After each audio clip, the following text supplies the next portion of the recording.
Sejam bem-vindos ao Espaço Opinião. O caso Tancos marca a atualidade do dia e volta a trazer a discussão sobre a extinção ou não da PJ militar. Falamos de política. A PS quer reduzir disparidades salariais nas empresas. Falamos também do arrendamento, do mercado imobiliário e os protestos dos estudantes no Porto. E o antigo presidente do Conselho de Administração da Sociedade de Reabilitação Urbana do Porto deu uma entrevista ao JN. Álvaro Santos considera que não há turismo a mais. Para terminar, fechamos com Marcelo Rebelo de Sousa, que não aplaudiu Trump nas Nações Unidas. São estes, então, os temas que temos hoje em análise. Comigo em estúdio, Pedro Neves Sousa. Pedro, obrigada desde já pela sua presença. Pedro, tal como já disse, começamos precisamente com o caso Tancos, que marca a atualidade. Pedro, o que é que está em causa e o que é que pode vir a estar em causa com o caso Tancos? Boa noite, Helena. O caso de Tancos é provavelmente um caso que vai abalar o regime.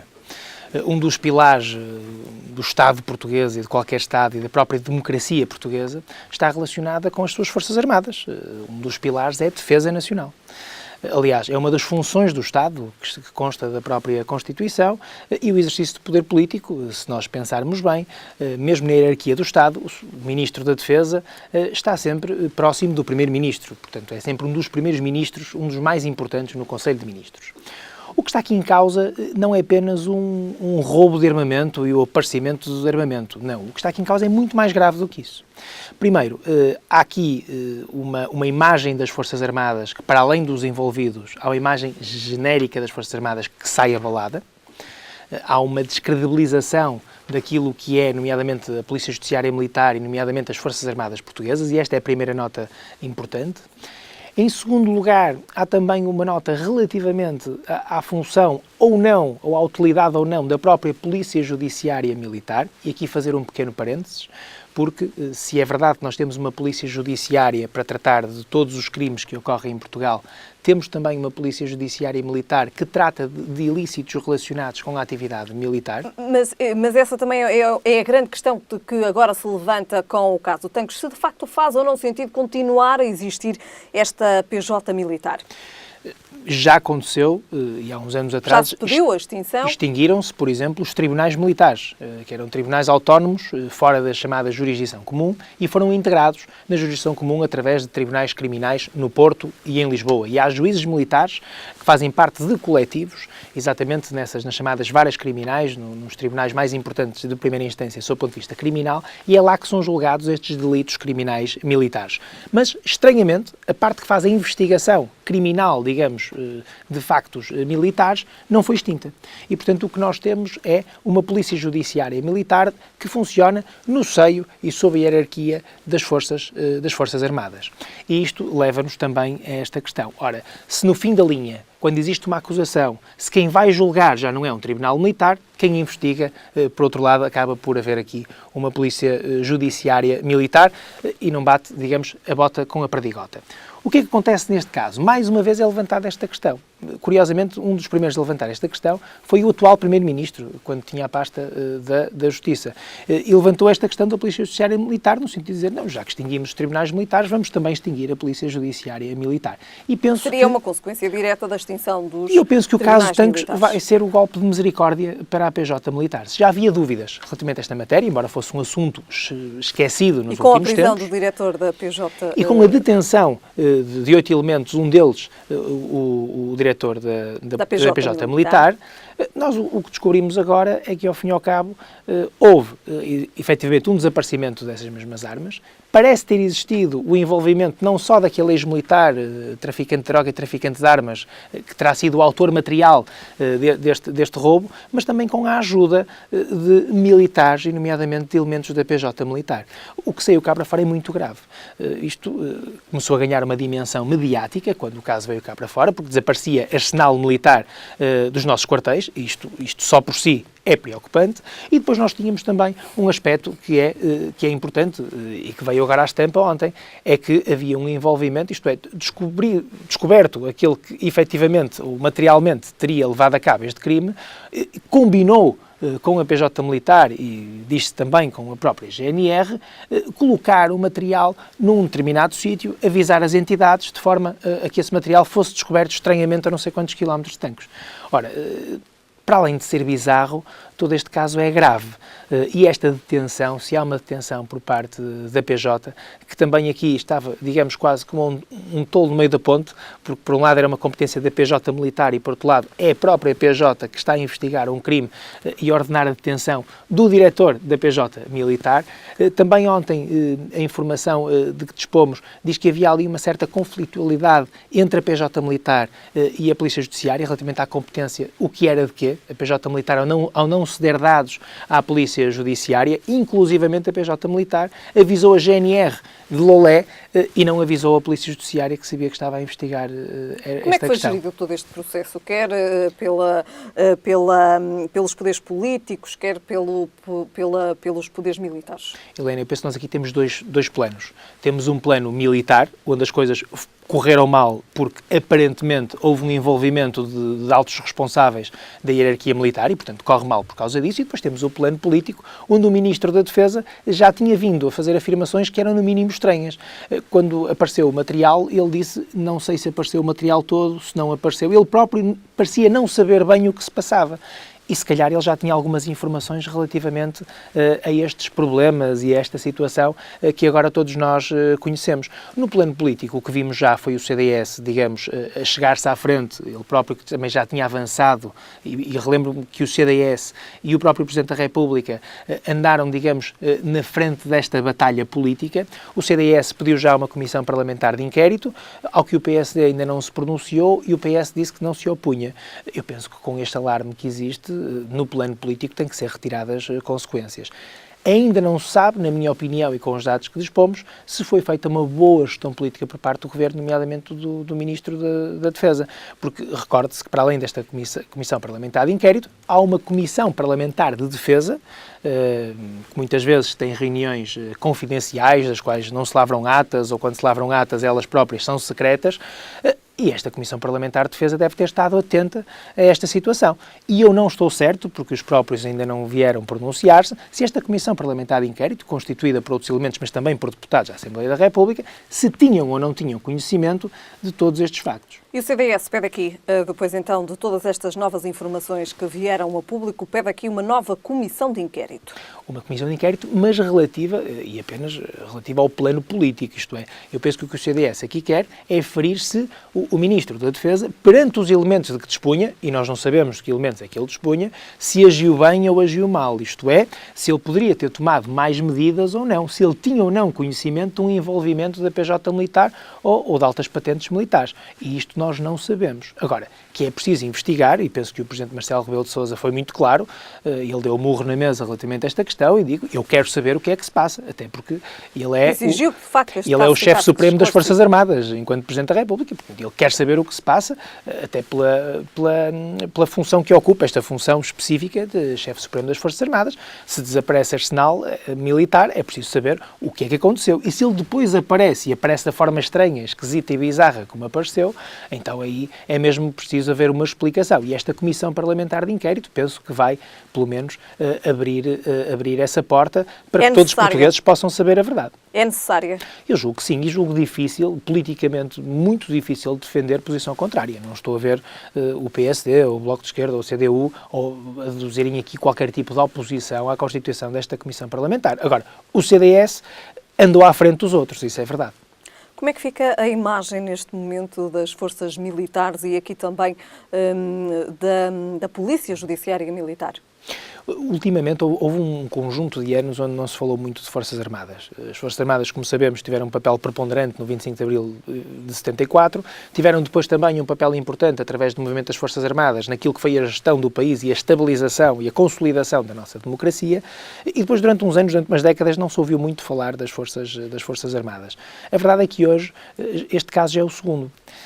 Houve aquele caso, por exemplo, dos comandos, de um conjunto de gente, de jovens, que se inscreveram nas Forças Especiais e que acabaram por morrer. Esse foi o primeiro grande problema nos últimos anos. E agora há um segundo problema relativamente ao desaparecimento de arsenal militar. E penso que a imagem das Forças Armadas, independentemente de nós não podemos confundir, e é verdade, uma árvore com a floresta, a verdade é que estes casos contaminam aquilo que é a imagem pública de uma instituição tão importante como são os militares, todos os três ramos das Forças Armadas. Neste caso estamos a falar do Exército, mas podíamos estar a falar da Força Aérea ou da Marinha.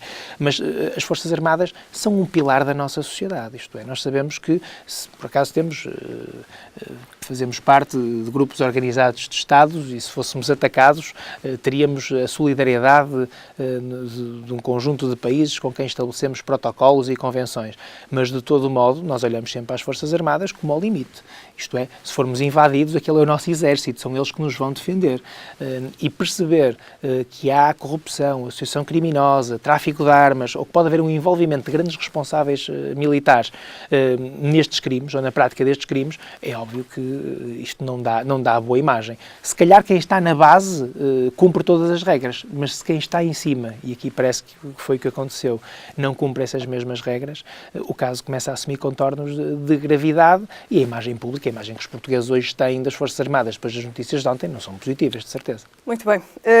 Pedro Neves Sousa, só então para contextualizarmos aquilo que então se tem passado nestes 2 últimos dias. Há já vários detidos então no caso Tancos, entre eles o diretor da Polícia Judiciária Militar, que foi detido por suspeitas de interferir na investigação ao roubo de armas em Tancos. Pedro, passamos então ao nosso próximo tema. Falamos de emprego e falamos do PS, que quer reduzir disparidades salariais nas empresas. É verdade. Esta história da TSU, chamemos-lhe assim, foi uma história que... Se prende precisamente com a TSU, não é? Com a TSU. É uma história que começou já, pelo menos no início da governação de Passos Coelho, colocou-se a questão da TSU e depois não se avançou e não se chegou a conclusão rigorosamente nenhuma. O objetivo desta iniciativa legislativa do Partido Socialista, sendo certo que é um projeto de resolução que depois irá ser, digamos, regulamentada pelo próprio Governo, mas esta intenção, chamemos-lhe assim, do Grupo Parlamentar do Partido Socialista, tem boas intenções. Isto é, qual é a ideia? É uma ideia, digamos, muito de esquerda, digamos, muito marxista, no sentido de criar condições para haver uma nova redistribuição da riqueza e para haver menos disparidade salarial entre aquele que está na base numa empresa e aquele que dirige essa mesma empresa. O que é que se pretende? Pretende-se que através, nomeadamente, da TSU, do pagamento de TSU, mas ao nível de medidas fiscais, isto é, o que o PS pretende é aprovar medidas fiscais para que o que recebe líquido o presidente de uma empresa não seja tão, digamos, não seja um valor muito mais alto do que aquilo que recebe um trabalhador que recebe o salário mínimo nacional. E para isto há 2 ideias-chave. A primeira é exatamente a aplicação de uma medida fiscal que possa calibrar quem recebe mais, pagar muito mais, para haver esta aproximação entre os 2 vencimentos. E, por outro lado, sempre que existam empresas que não o façam, impedir o acesso destas empresas a subsídios públicos.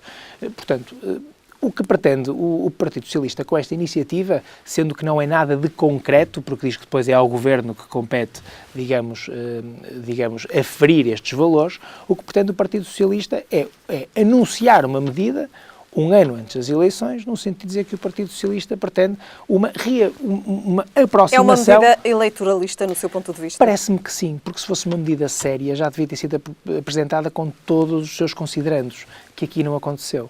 Isto é, se nós queremos uma medida fiscal que vise tributar muito mais aqueles que ganham mais, aproximando esse vencimento líquido daqueles que recebem menos, tem que se apresentar um pacote a dizer, ok, quem recebe 50 mil euros deve ser tributado em X, quem recebe 30 mil euros, tem que haver um planeamento, tem que haver um estudo, tem que se ver qual é o impacto que isso vai ter para as empresas, tem que se ver como é que vamos fazer no público e no privado, temos que saber se os tetos no público, nas empresas públicas, estão ou não a ser respeitados, porque há tetos que foram colocados no tempo da governação de Passos Coelho, e há notícias que saem cá para fora que dizem que, afinal, para além do vencimento base, há ali depois um conjunto de benesses que são deliberadas em Conselho de Administração, que fazem com que aquilo que se oferece seja muito mais do que aquilo que está tabelado, e, portanto, nós temos a realidade das empresas públicas e a realidade das empresas privadas, e é preciso perceber... São duas realidades muito distintas, Pedro Neves Sousa, no que toca aos salários. São muito distintas. E de regalias também. Sim, porque ao nível do privado não há limites, não é? Ao nível do privado há uma deliberação e, portanto, por regra, em grandes entidades empresariais existem até comissões de remuneração, e são essas comissões que vão decidir quanto é que se ganha. Isso acontece nos bancos, em grandes empresas, é assim que se decide quanto é que se ganha. No público não é assim. No público tem que haver, ao fim e ao cabo, uma decisão por parte do Governo e tem que se enquadrar isto numa determinada legislação. E há uma legislação que nos diz que nas empresas públicas há um teto. Antigamente isso não acontecia, mas desde há uns anos para cá há um teto. O grande problema é que esse teto depois é compensado, entre aspas, com cartões de crédito, com carros, com telemóveis, com computadores, com viagens pagas, com um conjunto de benefícios que ultrapassam largamente essa questão.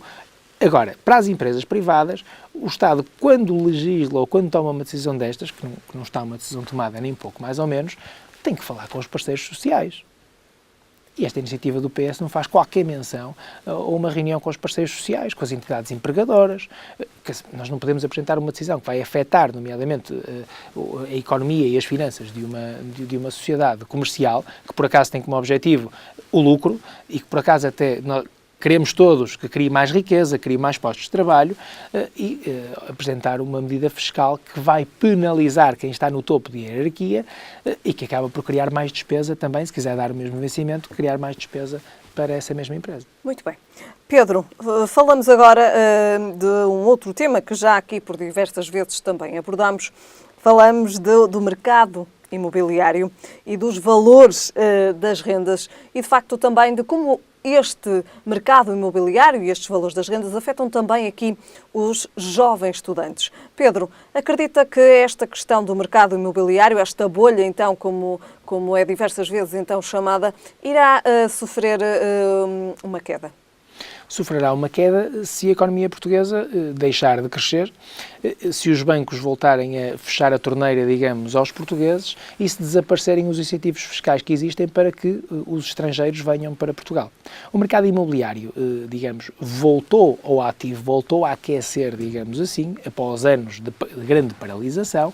Porquê? Por duas razões. Primeiro, porque os bancos voltaram a abrir crédito à habitação para os cidadãos, em primeiro lugar, e em segundo lugar porque há um investimento por parte de um conjunto de estrangeiros em Portugal que, sem recorrer a crédito, tem capacidade financeira para chegar a Portugal e para comprar casas. Vejamos, por exemplo, o caso dos vistos Gold. Os vistos Gold representaram... Tiveram crescimento em agosto. Em termos imobiliários, houve casas de valores acima de 1 milhão de euros que foram vendidas em Portugal, não a portugueses, mas a chineses, mas nomeadamente a chineses. Toda a gente falava dos vistos Gold ligados à China, até por razões, infelizmente, judiciais, mas falava-se disso porquê? Porque os chineses, querendo ter nacionalidade portuguesa, bastava-lhes comprar uma casa acima de 1 milhão de euros, cumprir 2 ou 3 requisitos, não ter nada no registro criminal, portanto, não serem pessoas de bem ou demonstrarem que não eram pessoas de mal para poderem ter nacionalidade portuguesa. Temos também um regime fiscal favorável, por exemplo, a que europeus possam vir viver para Portugal. Temos imensos franceses, países nórdicos a virem viver para Portugal e a comprarem aqui casa. E chegam cá e para eles o preço das casas não é nada de extraordinário comparado com aquilo que pagam nos seus países. Portanto, há aqui 2 fatores que fizeram com que se comprasse mais casa, que os preços das casas aumentassem e também que o preço das rendas aumentassem. A isto aliou-se o quê? Aliou-se também um turismo que penso que ainda está mais ou menos desregulado. Que vamos falar já falaremos a seguir. Que de facto está interligado também o turismo com esta bolha imobiliária que de facto assistimos no país. Sem dúvida, porque se calhar aquelas casas até mais antigas em zonas históricas que serviam os estudantes que estudavam no Porto, em Lisboa, em Coimbra até... Também já protestaram contra estes hoje em dia valores. servem de alojamentos locais. E o que acontece é que uma família de classe média, se tiver um filho que vai estudar para fora, alguém que viva no Porto e que tenha um filho a estudar, por exemplo, em Lisboa, não vai pagar aquilo que pagava há 10 anos atrás. Vai pagar um valor muito superior. E neste momento o que se coloca em cima da mesa é saber se deve ou não haver uma iniciativa política pública no sentido de fazer uma de duas coisas. Ou criar há residências para estudantes, mas que não servem nem pouco mais ou menos as necessidades, ou aumentar estas residências, ou criar benefícios fiscais para quem arrenda a estudantes, no sentido de eles também serem compensados por não ganharem dinheiro com outro tipo de arrendamento que lhes pagaria muito mais dinheiro. Há um protesto por parte dos estudantes porque eles não têm condições para viver nas cidades onde querem estudar. Vou dar só um pequeno exemplo, que é um pequeno parênteses. São os valores mais elevados. Exatamente. No acesso ao ensino superior, curiosamente, o curso que fechou mais alto foi Engenharia Civil na Universidade da Madeira. E foi um luso-venezuelano que entrou nesse curso e, curiosamente, foi o único que entrou na primeira fase. Portanto, houve uma vaga que foi ocupada e essa vaga teve a média mais alta, 19, qualquer coisa. E, curiosamente, e estranhamente, foi Engenharia Civil na Universidade da Madeira que fechou mais alto. Este mesmo estudante tinha estudado no técnico o ano passado, Engenharia Civil. Mas ele disse que tinha que sair de Lisboa e ir para a Madeira porque ele não tinha condições financeiras para estar em Lisboa.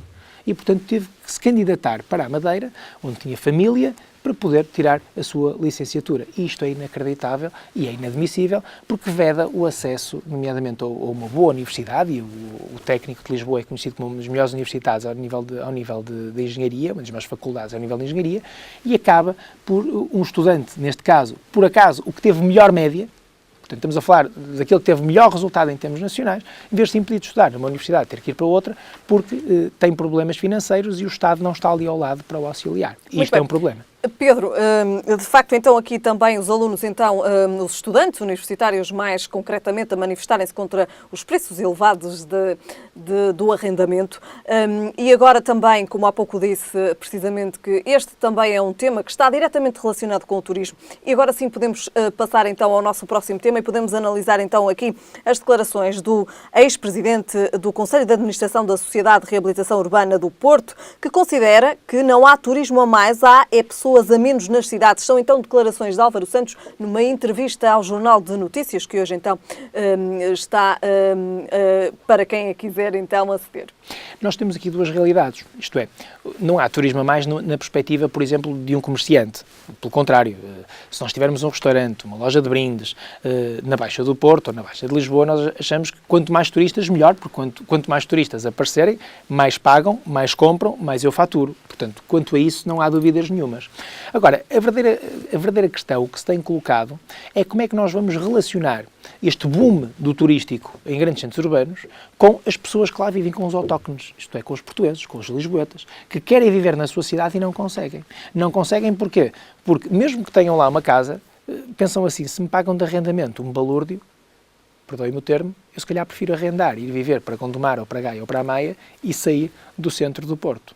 Isto é, a dúvida que toda a gente tem é que se este boom desaparecer, vamos imaginar que os voos low cost, como já se aventou há uns tempos, deixam de fazer voos para o Porto ou passar pelo Porto ou reduzem drasticamente esses mesmos voos. E nós sabemos que isto é um dos fatores da atratividade turística, tem que ver com o facto de ser barato viajar de vários pontos do mundo para o Porto. O que é que vai acontecer a tudo isto? De facto, o turismo também. Vamos ter uma cidade deserta. Por outro lado, nós não podemos culpar o turismo, porque se nós olharmos para o Porto ou para Lisboa há uns anos atrás e para a sua Baixa, ninguém vivia na Baixa.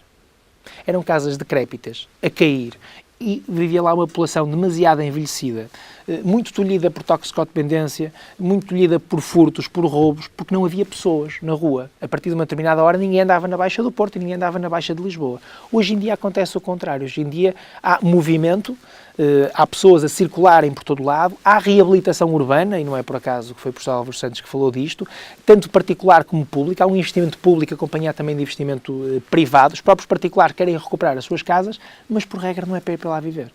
Querem reabilitar as suas casas para fazerem hotéis, alojamento local ou arrendamentos.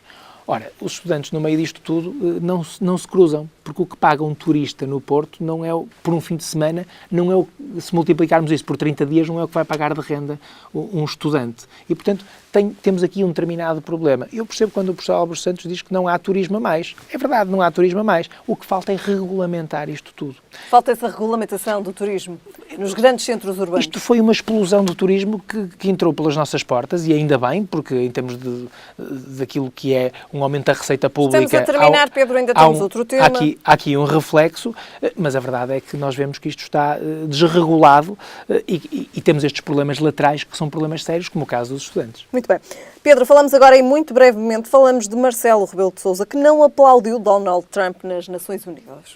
Marcelo Rebelo de Sousa mostrou mais uma vez ser um digno representante daquilo que são os pergaminhos da República Portuguesa. Recordo-me que já no encontro que ele teve com Trump tentou fazer uma insinuação sobre a possibilidade de Cristiano Ronaldo, quando pendurar as chuteiras, poder ser candidato presidencial, e a resposta muito diplomática, ou pouco, de Marcelo Rebelo de Sousa foi: Portugal não são os Estados Unidos. E, portanto, com esta pequena frase e do alto da sua inteligência, eu penso que o nosso Presidente da República demonstrou que existe uma cultura portuguesa, uma cultura ocidental, que nada tem que ver com a cultura norte-americana, e no que toca àquilo que são a posição portuguesa relativamente a políticas internacionais e ao papel que as Nações Unidas devem ter, eu penso que ele também deixou essa marca ao não aplaudir o discurso de Trump. Portugal tem uma posição multilateral, de diálogo, pacífica, de grande conjugação de esforços no sentido de haver um desenvolvimento global, e os Estados Unidos têm tido uma visão um pouco estranha, tem-se desviado daquilo que eram os seus objetivos. E Portugal não se revê nesses Recorda esta objetivos. aproximação, por exemplo, à Coreia, de todo estranha, dos Estados Unidos e a Coreia, e Portugal não se identifica com isto. E mais, Marcelo acaba Muito também por ser solidário com o secretário-geral das Nações Unidas, que tem sido um precursor destas políticas de multilateralismo, que curiosamente é um português, que é o engenheiro António Guterres. Portanto, eu penso que Marcelo Rebelo de Sousa esteve bem, foi um pequeno sinal, não foi uma falha diplomática nem uma falta de educação, foi sim o silêncio, a falta de palmas, foi uma posição política portuguesa. Muito bem. Pedro, terminamos hoje o nosso comentário e voltamos a ver-nos daqui a 2 semanas. Obrigada. Muito obrigado. Foram então estes os temas que tivemos hoje em análise no Espaço Opinião, os temas que marcam então a atualidade do dia. Nós estamos de regresso amanhã.